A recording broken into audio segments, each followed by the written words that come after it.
Leitura do livro Inteligência Socioemocional, A Formação de Mentes Brilhantes, de Augusto Cury. Capítulo 3. Terceira ferramenta para educar a emoção e formar mentes livres. Administrar e proteger a emoção. Proteger e administrar a emoção é 1. Submeter a emoção ao gerenciamento do eu. 2. Ser livre para sentir, mas não prisioneiro dos seus sentimentos. 3. Usar habilidades para filtrar estímulos estressantes. 4. Gerenciar os focos de ansiedade. 5. Dar um choque de lucidez em nossos medos, angústias, ansiedade, humor triste, agressividade, impulsividade e dependência. 6. Desenvolver solidariedade, altruísmo, tolerância e capacidade de se colocar no lugar dos outros. 7. Preservar a juventude no único lugar onde não é admissível envelhecer, no território da emoção. 8. Superar o cárcere da emoção para ser livre, no único lugar em que não é admissível ser um prisioneiro. Um eu que abandonou a emoção. Muitos governam países, mas são controlados por suas emoções doentes. Você é? Quem é especialista em proteger a sua emoção?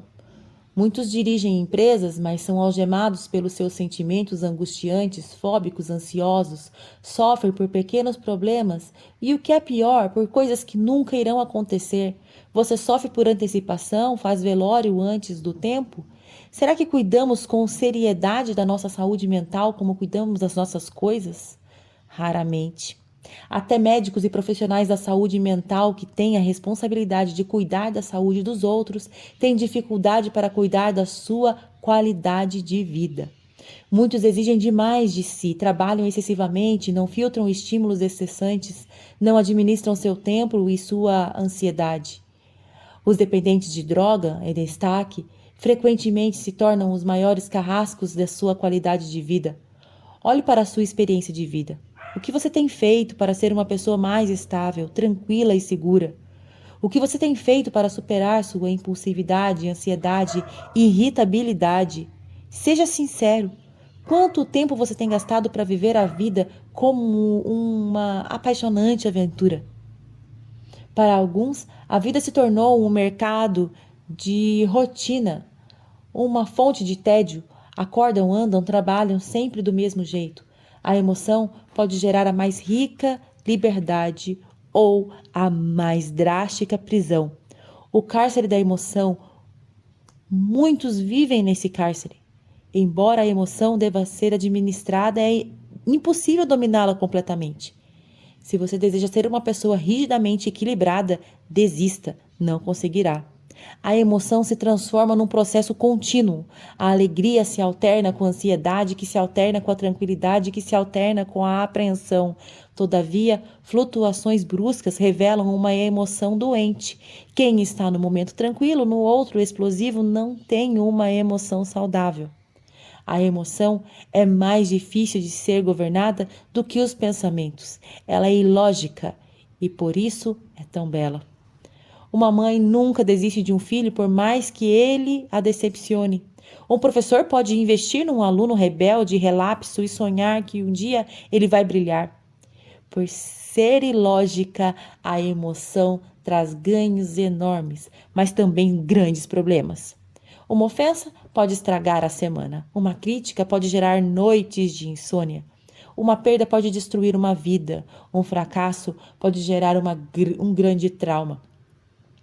Quem quer ver dias felizes e ter uma mente saudável deve aprender a gerenciar a emoção.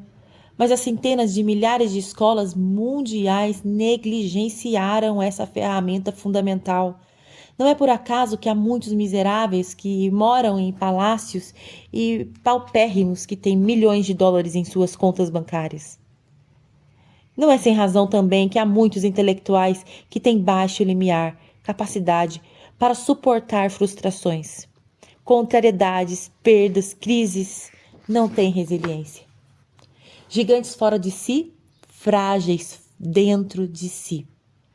Brilhantes estudiosos da psicologia como Freud, Jung, Roger Skinner, Viktor Frankl, Eric Fromm, Howard Gardner produziram conhecimento em nobres áreas do conhecimento psicológico, mas não tiveram a oportunidade de estudar intensamente o resgate da liderança do eu, os papéis da memória e as estreitas relações do processo de construção de pensamentos com o processo de transformação da emoção.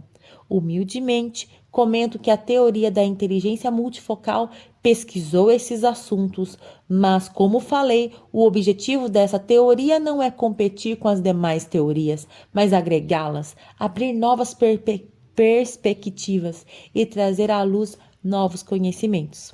Como o assunto é extenso e complexo, apenas abordarei conhecimentos passíveis de serem aplicados. Não apenas o eu atua na construção da emoção por meio da sua produção de pensamentos, mas uma série de fenômenos inconscientes, como o alto fluxo, o gatilho da memória e as milhões de janelas da memória.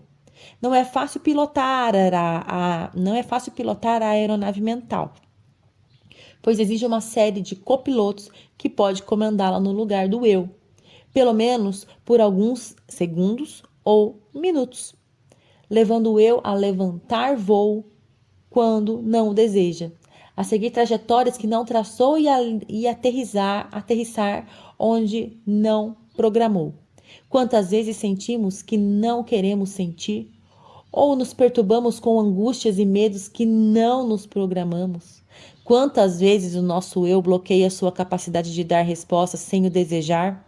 A construção da emoção é, portanto, multifocal, não apenas dependente do eu, o que torna o psiquismo humano mais complexo do que a ciência jamais imaginou. Além dos fenômenos inconscientes que leem a memória e produz cadeias de pensamentos e emoções sem autorização do eu, existe uma série de variáveis que influenciam a construção da emoção. Por exemplo, onde estou? Ambiente social e que se encontra? Se num quarto ou no ambiente público? E como estou? Motivação, desejo, intenções subliminares podem gerar uma grande influência no gerenciamento do eu sobre a emoção. Apesar da construção multifocal da emoção e sua dificuldade de gerenciamento, não há dois senhores. Ou você gerencia e protege, ainda que parcialmente, o território da emoção, ou ele o dominará. No passado, embora sem nenhum conhecimento de psicologia, as pessoas saudáveis dominavam sua emoção pela capacidade intuitiva de contemplar o belo, enfrentar sua dor, fazer das perdas lições de vida. Hoje a sociedade é tão estressante e competitiva que se não desenvolvermos a habilidade para administrar a emoção, o risco de se ter uma péssima qualidade de vida é enorme. Não corra esse risco. Reis dominaram o mundo, mas não dominaram a sua emoção. Generais venceram batalhas, mas perderam guerras no território da sua mente. Foram prisioneiros da raiva, do ódio, do orgulho, da angústia, tristeza com sensação de aperto no peito. Se você não administrar sua emoção, será um barco sem leme, dirigido pelos elogios, aceitações, críticas, frustrações. Se os ventos sociais forem bons, você terá mais chances de chegar a um bom termo. Se enfrentar tempestades, poderá afundar. Em que situações você é escravo da sua emoção? O modelo educacional das sociedades modernas está falido, pois desconhece essa ferramenta fundamental para a qualidade de vida. Os jovens são ensinados durante anos a resolver os problemas da matemática, mas não a matemática da emoção, em que dividir é aumentar, perder pode ser ganhar. São ensinados a enfrentar as provas escolares, mas não as provas existenciais, as frustrações, rejeições, as angústias, as dificuldades. São ensinados a conhecer as entranhas dos átomos, mas não seu eu, como gestor psíquico. Conhecem o mundo em que estão, mas pouquíssimo do mundo que são. Deveríamos ter aprendido desde a infância que devemos e podemos administrar a emoção e filtrar estímulos estressantes para contemplar o belo. Libertar a criatividade, fomentar a generosidade, debelar o medo, dissipar a insegurança, controlar o instinto da agressividade. Muitos são marionetes do seu mau humor e estresse. Administrar a emoção é o nosso grande direito.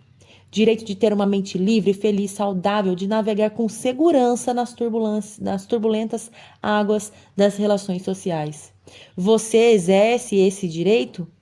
Muitos procuram o direito de se expressar, ganhar dinheiro, ter status sociais, o que é bom, mas não o direito de ser o gestor da sua mente, o que é excelente. Procuram o trivial, mas erram no essencial. E você? Como surgem as emoções e como administrá-las?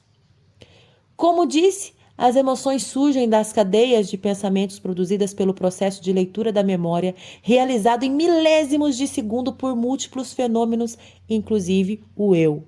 Portanto, com exceção das emoções, que são geradas pelo metabolismo cerebral e pelas drogas psicotrópicas, como tranquilizantes e antidepressivos, todas as demais experiências emocionais são frutos da leitura da memória e da produção de pensamentos conscientes e inconscientes. Toda vez que você tem um sentimento, produziu um antes, um pensamento, ainda que não tenha percebido. Alguns acordam mal-humorados ou deprimidos, porque antes de despertarem, o fenômeno do alto fluxo leu as janelas tensionais da memória, produziu ambientes, personagens e circunstâncias com alta complexidade nos sonhos, que, por sua vez, excitaram a emoção e geraram angústia e ansiedade. A tristeza, ao entardecer, segue o mesmo processo, só que quem é acionado é o fenômeno do gatilho da memória.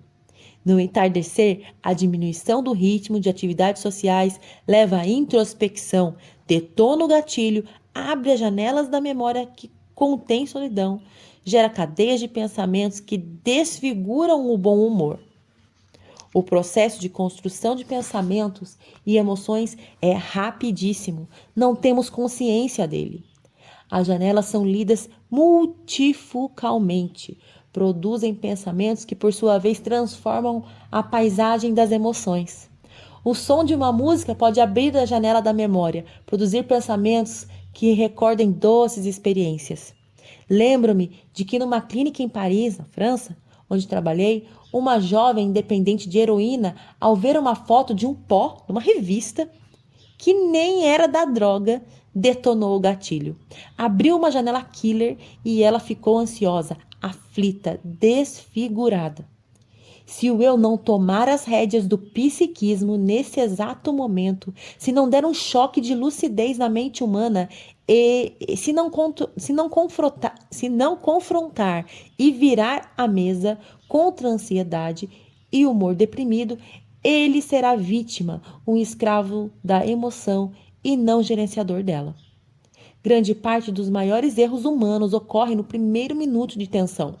O grande problema do processo da leitura da memória, construção de pensamentos e transformação da energia emocional, que é o eu, que representa a capacidade de escolha. Só toma consciência deles numa etapa posterior, segundos depois de ter desencadeado o processo. Isso pode algemar sua liderança. Por isso, o eu deve agir rápido. Vejamos. Ao assistir um filme de terror, você, o seu eu, pode desejar não sentir medo, pois sabe que por detrás de cenas existem câmeras, diretor de imagem, assistente de produção, iluminador. Todavia, quando a porta começa a ranger, o gatilho da memória abre uma janela contendo seus medos do passado. Isso produz pensamentos inconscientes que transformam a energia emocional. Tudo é realizado em frações de segundo. Você prometeu que não queria sentir medo, mas o medo surgiu no teatro da sua mente antes que você conseguisse dominá-lo. Usando uma figura do teatro, o maior desafio do eu é controlar, dissipar e administrar o medo e a ansiedade depois que eles surgem. Em qualquer experiência, os primeiros pensamentos e emoções aparecem antes da consciência do eu. O eu deve sair da plateia, entrar no palco e dirigir a peça dos pensamentos e emoções.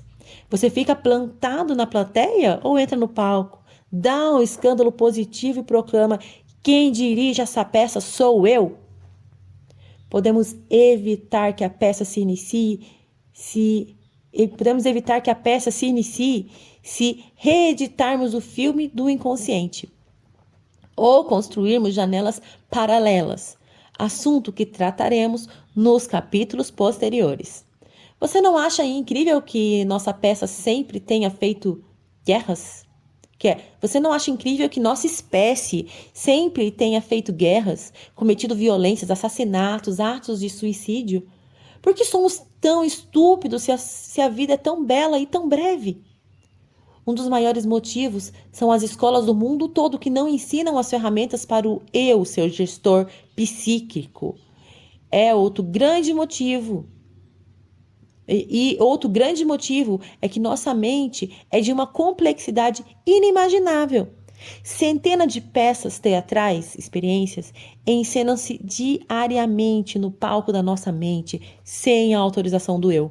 Outro grande motivo é que aprendemos a ser tímidos no lugar em que deveríamos gritar. Há colegas de trabalho, casais, pais, filhos, que diante de pequenas frustrações abrem algumas janelas tensionais e começam um pequeno atrito. Em seguida, abrem outras janelas killer mais graves, que reagem a uma série de fantasmas do passado, acusam um ao outro e não interrompem a peça de terror por horas a fio. A relação vira um inferno. Há pessoas que sofrem uma injustiça no trabalho e ficam pensando, angustiando-se. Há pessoas tímidas que, por terem de enfrentar uma reunião social, martirizam-se semanas antes. Essas pessoas maravilhosas ficam assistindo ao teatro de terror na sua mente sem fazer nada. Não sabem que o eu não é obrigado a viver tais pensamentos e emoções. Não sabem que podem dirigir o script de sua memória, de sua história. Para administrar a emoção, deve rapidamente duvidar dos seus pensamentos perturbadores. Duvidar do conteúdo doente das suas emoções. Deve questionar os motivos da sua reação, criticar sua ansiedade e exigir ser livre naquele momento. Enfim, deve usar a ferramenta do silêncio, se interiorizar e resgatar a liderança do eu. Se o eu não duvidar e criticar as peças teatrais doentes que se encenam na sua mente, ele vai ser sempre vítima dos seus transtornos emocionais. Vejamos alguns deles: ansiedade e sintomas psicossomáticos. Ansiedade é um estado psíquico em que ocorre uma produção excessiva de pensamentos e emoções tensas.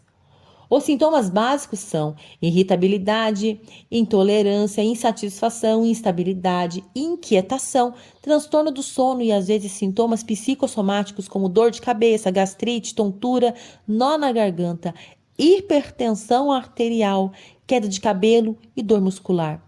Os sintomas psicossomáticos surgem quando a ansiedade não é resolvida. Ela é transmitida para o córtex cerebral e vai procurar algum órgão de choque. No coração, gera taquicardia. Na pele, prurido, coceira. Nos pulmões, falta de ar. Algumas pessoas têm mais facilidade para desenvolver esses sintomas do que outras. Você tem sintomas psicossomáticos? Relate. Hoje, sabemos que os transtornos ansiosos podem desencadear uma série de doenças físicas, de infarto a certos tipos de câncer. Nossa mente pode se tornar um oásis para a nossa vida ou uma bomba para o nosso corpo. Por incrível que pareça, de acordo com algumas estatísticas, mais de 100 milhões de pessoas desenvolverão algum tipo de câncer nos próximos 10 anos. Essa explosão do número de câncer não se deve apenas às causas genéticas, tabagismo, alcoolismo, má nutrição, poluição ambiental e a melhoria do diagnóstico, mas também devido ao estresse crônico. Há uma mente agitada, tensa, hiperpensante que atinge grande parte da população mundial. Você se preocupa com a qualidade de vida? Administre o lixo que acumula em sua mente. Gerencie seus pensamentos e emoções. A escolha é sua. Há uma ansiedade vital que é normal. pois nos anima a romper o conformismo, lutar pelos nossos sonhos, alimentar nossa curiosidade. Há outras que são destrutivas, intensas, bloqueadoras. Há vários tipos de ansiedade, as fobias, medo desproporcional diante de um objeto fóbico, a síndrome do pânico, sensação súbita de que vai morrer ou desmaiar, embora esteja ótimo de saúde. O transtorno obsessivo compulsivo, TOC, ideias fixas, acompanhadas às vezes de rituais ou comportamentos repetitivos.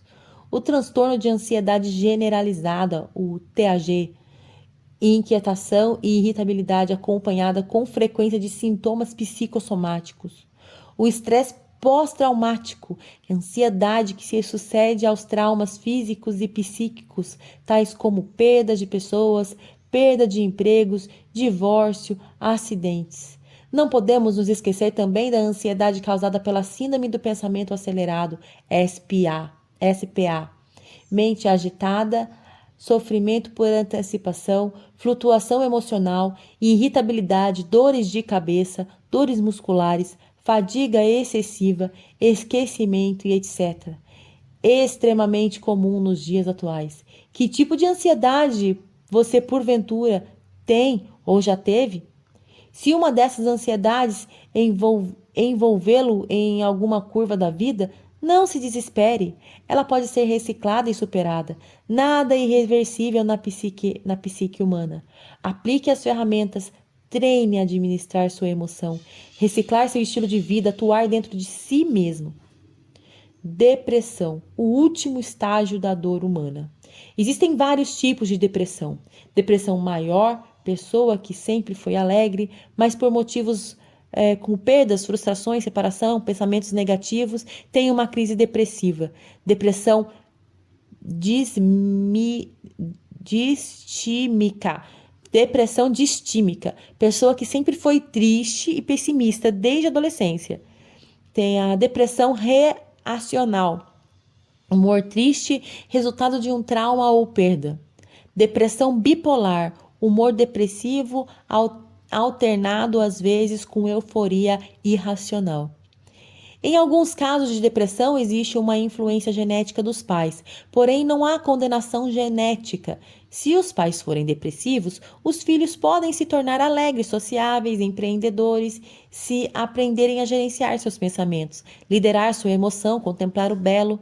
As ferramentas para ser autor da própria história, como gerenciar os pensamentos, proteger a emoção, contemplar o belo, podem dar uma importante contribuição para a superação das influências genéticas.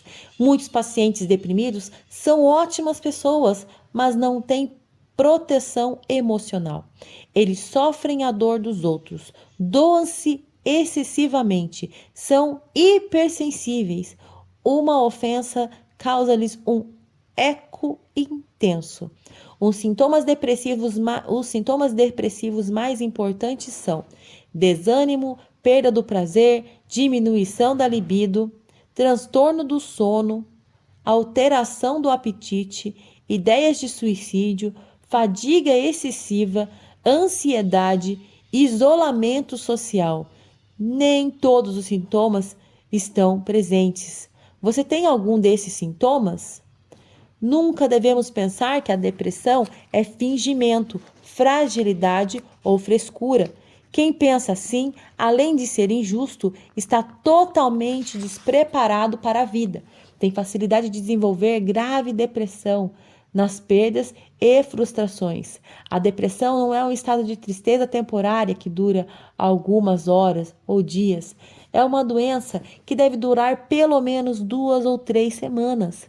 Ela deve ser tratada não apenas por meio da psicoterapia, mas também por um psiquiatra experiente, por meio de antidepressivos. A depressão leva o mais forte dos seres humanos às lágrimas. Leva generais a se fragilizar, celebridades a perder o seu brilho e milionários a beijar a lona da miserabilidade. Pode fazer um presidiário sentir a maior de todas as masmorras, o cárcere da emoção. Ela acomete todas as classes sociais. De acordo com a ONU, Organização Mundial da Saúde, 20% das pessoas deve desenvolver um quadro depressivo ao longo da vida. Ela representa o último estágio do sofrimento humano. Não há palavras que expliquem a dimensão da sua dor. Só conhece o seu drama quem já viveu esse tétrico espetáculo. Infelizmente, estão em franca expansão os transtornos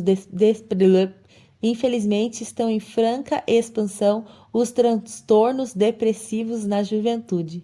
Os jovens em todo o mundo não aprendem minimamente a proteger a emoção. Ficam anos ou décadas nos bancos de uma escola, da pré-escola à pós-graduação, mas não sabem como filtrar estímulos estressantes. Mais uma vez, isso demonstra a relevância do programa da Escola da Inteligência. Não é um programa infalível, mas tem como meta entrar na grade curricular, uma aula por semana, para contribuir forte e intensamente com a educação clássica, a fim de formar mentes livres e emoção saudável. Risco de suicídio. Alguns pacientes usuários de drogas, álcool, pacientes deprimidos, pessoas que viveram perdas grandes traições, crises financeiras, sentimentos de culpa asfixiante, pensam em morrer. Cerca de 10 milhões de pessoas tentam o suicídio por ano. Um número assombroso e, infelizmente, 1 milhão de pessoas conseguem tirar suas vidas. Só na China, cerca de 300 mil pessoas exterminam com suas próprias vidas anualmente. Em países ricos, o índice de suicídio entre jovens é alto. Todos os psiquiatras, psicólogos, pais, professores devem saber que, quando uma pessoa pensa em suicídio, na realidade, ela não quer exterminar a existência, e sim a sua dor, seja qual for: autoabandono, sentimento de exclusão, humor deprimido, conflitos. Fisiologicamente falando, todo pensamento sobre a morte é uma manifestação da vida, pois representa a mente viva, pensando na morte, e não a morte pensando em si mesma. Portanto, como falo para meus alunos do mestrado e doutorado em psicanálise, ciências da educação e gestão de pessoas, não existe ideia de suicídio pura, como muitos médicos pensam. Não existe consciência na inexistência. Quem pensa em morrer tem, na realidade, fome e sede de viver. Todo jovem deve saber que, no fundo, está procurando desesperadamente reciclar sua angústia, desatar as algemas da emoção deprimida e não findar a vida. Ao saberem disso e utilizar as ferramentas preventivas que aqui propomos, pode fazer com que dê um salto em sua qualidade de vida. Nas conferências que dei nos últimos 10 dias, tive boas notícias na prevenção dos suicídios. 5 pessoas, das quais 3 eram jovens, vieram me abraçar. Estavam chorando, não de desespero, mas de agradecimento. Disseram que iam praticar o suicídio, mas o contato e a aplicação das ferramentas que propõem os livros levaram-nos a reciclar suas ideias perturbadoras e a proteger a emoção. Deram um salto em seu tratamento. Uma mulher em destaque disse que, quando me encontrasse, ajoelharia aos meus pés. Preocupado, eu disse: de modo algum, não sou melhor do que você, e lhe pedi que me contasse a sua história. Então me contou que havia tentado suicídio várias vezes, mas o contato com os livros, O Vendedor de Sonhos, O Código da Inteligência, O Futuro da Humanidade, estimulou seu eu ser autor da sua história, e não carrasco de si mesma. Hoje se superou e brilha no teatro social. Usando a metáfora do teatro para a prevenção de transtornos psíquicos, é fundamental aprendermos a sair da plateia, entrar no palco, resgatar a liderança do eu e escrever o script de nossa história, a fim de dar um choque de lucidez em nossas emoções e pensamentos, e em especial em nossas falsas crenças.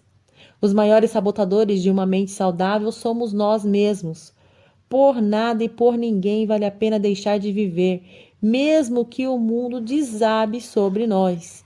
Reitero, se você tiver parentes ou amigos desanimados, deprimidos, cabisbaixos ou sem coragem para viver, ouça-os sem criticar. Não lhes dê conselhos superficiais, empreste-lhes seus ouvidos e coração emocional.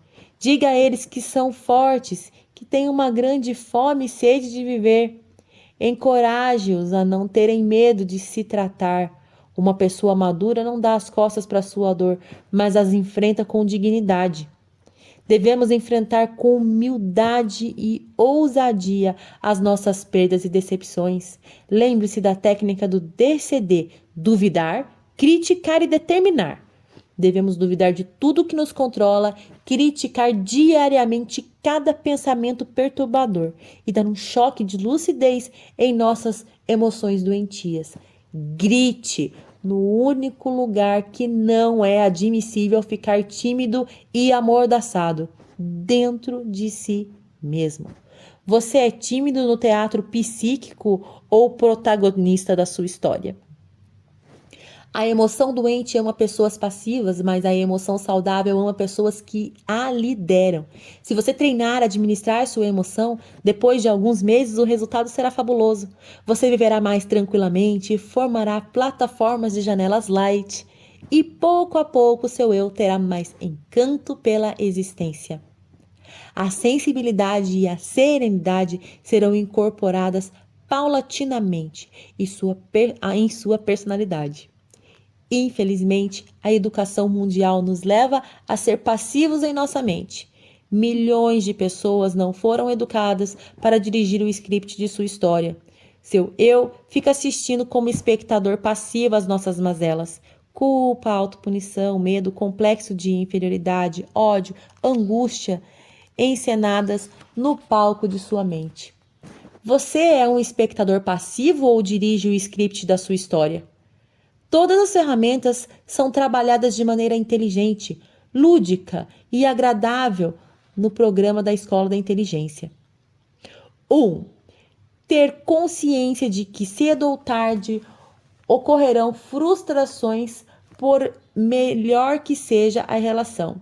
Se quisermos viver uma vida sem crises, conflitos e dificuldades sociais, é melhor viver em outro planeta. Casais inteligentes reconhecem seus erros e pedem desculpas um ao outro, enquanto os que constituem os casais desinteligentes escondem suas falhas embaixo do tapete dos seus títulos acadêmicos, orgulho, rigidez, neurose de estar sempre certo.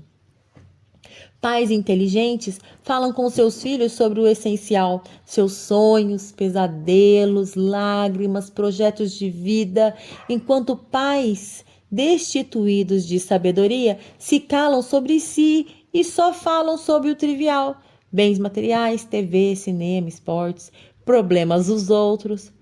Você reconhece os seus erros? Pede desculpa a quem ama? Fala sobre o essencial? Ou só relaciona-se comentando o trivial? 2. Doar-se sem esperar a contrapartida do retorno. Conviver com pessoas é uma das tarefas mais complexas e saturadas de aventuras da agenda humana. Nada produz tantas alegrias e nada produz tantas angústias. Animais não nos frustram, mas pessoas podem nos decepcionar muitíssimo. Animais não nos ferem, a não ser fisicamente, mas pessoas que amamos podem nos machucar nas raízes da nossa emoção.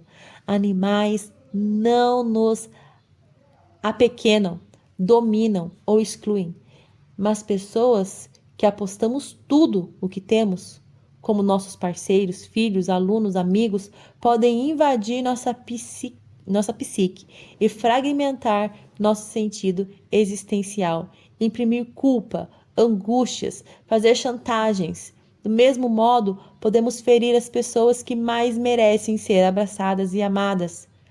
Por isso, doem-se sem medo, mas diminua ao máximo a expectativa do retorno. 3. Entender que por trás de uma pessoa que fere, há uma pessoa ferida. Nada filtra tanto estímulos estressantes quanto desenvolvemos uma tolerância inteligente.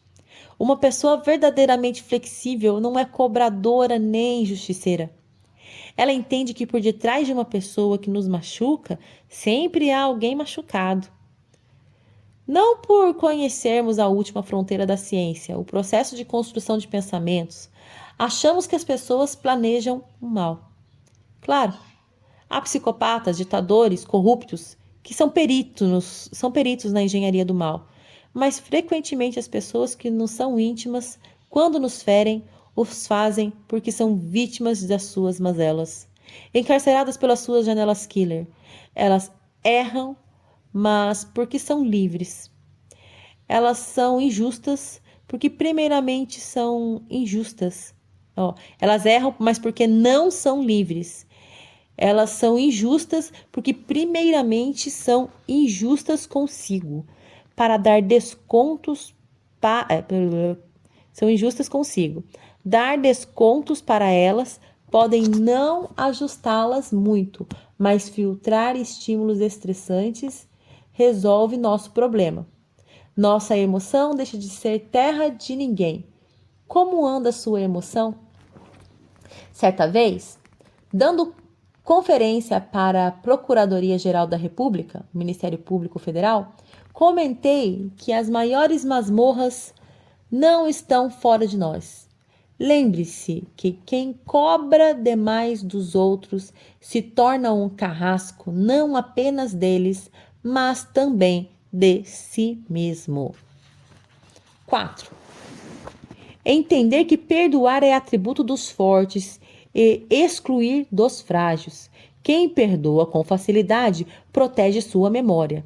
Mas jamais esqueça que perdoar não é um ato heróico ou religioso, mas um ato inteligente de alguém que procura compreender o que está por detrás dos comportamentos dos outros, incluindo sua estupidez, arrogância e outros.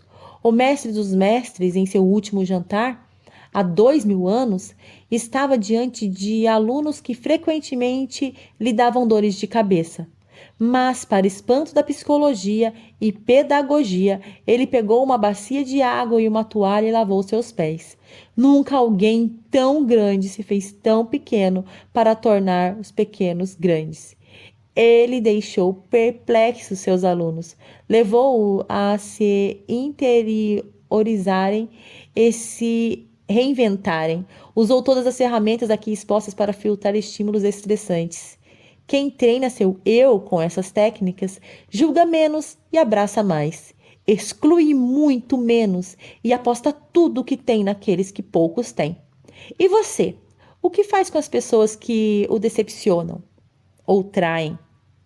5. Reciclar a rigidez.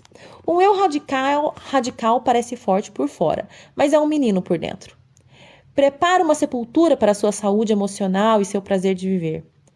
Ter mente livre e uma emoção saudável não é um privilégio de intelectuais, psiquiatras, psicólogos, líderes espirituais, mas de pessoas de todas as idades e culturas que treinam viver suave e serenamente,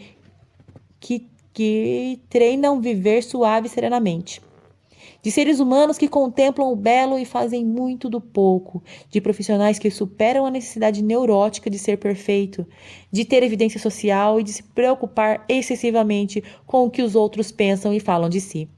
Enfim, uma mente livre e uma emoção saudável pertencem às pessoas que plantam as mais belas janelas light em sua memória e no córtex cerebral de quem ama. Você cura da paisagem da sua memória? A grande maioria das pessoas apenas pisa, não vive, na superfície do planeta Terra. Como também na superfície do planeta psíquico. Vivem porque estão vivendo. 6. Pensar antes de reagir. Estamos viciados em reagir quando alguém nos contraria. Ação e reação são ótimas para a física, mas péssimas para as relações humanas. Quem é impulsivo ou reage sem pensar, além de não proteger sua emoção, fará sua memória uma lata de lixo social e destruirá seus melhores relacionamentos. 7. Conquistar primeiro o território da emoção para depois o da razão. Surpreender positivamente antes de criticar. A melhor maneira de contribuir com alguém que nos frustrou não é apontar a falha, pois tal atitude invade a privacidade e expande a janela killer. A melhor atitude é surpreender, elogiar, mostrar seus valores e, no segundo momento, apontar suas falhas. Usar essa ferramenta é simplesmente espetacular e inteligente. Faz com que as pessoas que vamos corrigir se desarmem. Saiam da janela traumática, rompam a síndrome do círculo fechado da memória. Quem rompe o cárcere do fenômeno, bateu, levou, e surpreende as pessoas que os frustraram, se torna um conquistador. Você é um pai, mãe, filho, aluno, educador, conquistador? Você marca as histórias das pessoas caras, encantando-as, plantando janelas light? Lembre-se de que nos primeiros 30 segundos de tensão pode-se cometer os maiores erros de nossas vidas. Dizer palavras que jamais deveriam ser expressas para quem amamos. Faça a oração dos sábios, o silêncio, nos momentos de conflito. Não use atalhos mentais, não agrida, eleve o tom de voz, puna, passe sermões. A história de uma mulher que faliu emocionalmente. Uma mulher de 45 anos que nunca fora usuária de drogas, certa vez teve uma decepção enorme com seu marido, que era professor universitário. Ele a traiu e a abandonou. Uma amiga ofereceu crack e ela, naquele momento de fragilidade, pensando que se trataria de apenas uma experiência temporária, aceitou. Depois de usar uma vez, não teve resistência para aceitar a segunda, a terceira, a quarta vez. Afinal de contas, sentia-se frustrada e deprimida. Na ocasião, cursava a faculdade de Direito, mas infelizmente, ela, que foi traída pelo marido, por não aprender a proteger sua emoção, cometeu a maior traição que um ser humano pode cometer consigo: a auto-abandonar-se. Começou a viver em função das pedras de crack. No começo, usava uma pedra por dia, depois 2, até passou a usar 10. O rápido efeito do crack, segundos depois de aspirado, produzia uma espécie de orgasmo mental que a viciava, aprisionava e a transformava num zumbi. Perdeu completamente sua liberdade, autoestima. Deixou de ter um caso de amor consigo. Não vivia mais sem se drogar. Quando pensava na droga ou estava ansiosa, deprimida, solitária, detonava o gatilho da memória, abria janelas killer duplo P e, a partir daí, não enxergava mais nada. Não pensava nas consequências dos seus comportamentos. Procurava compulsivamente uma nova pedra. O tempo passou e suas finanças se debelaram. Deixou de estudar, de ter um relacionamento saudável com as pessoas. Ninguém lhe dava mais créditos. Sem dinheiro e completamente dependente, começou a prostituir-se para conseguir se drogar. Essa história real e triste indica que em qualquer época, se o seu eu não aprender a gerenciar pensamentos e emoções, bem como filtrar estímulos estressantes, pode cair na masmorra das drogas, álcool e se tornar vítima da sua história e não autor dela.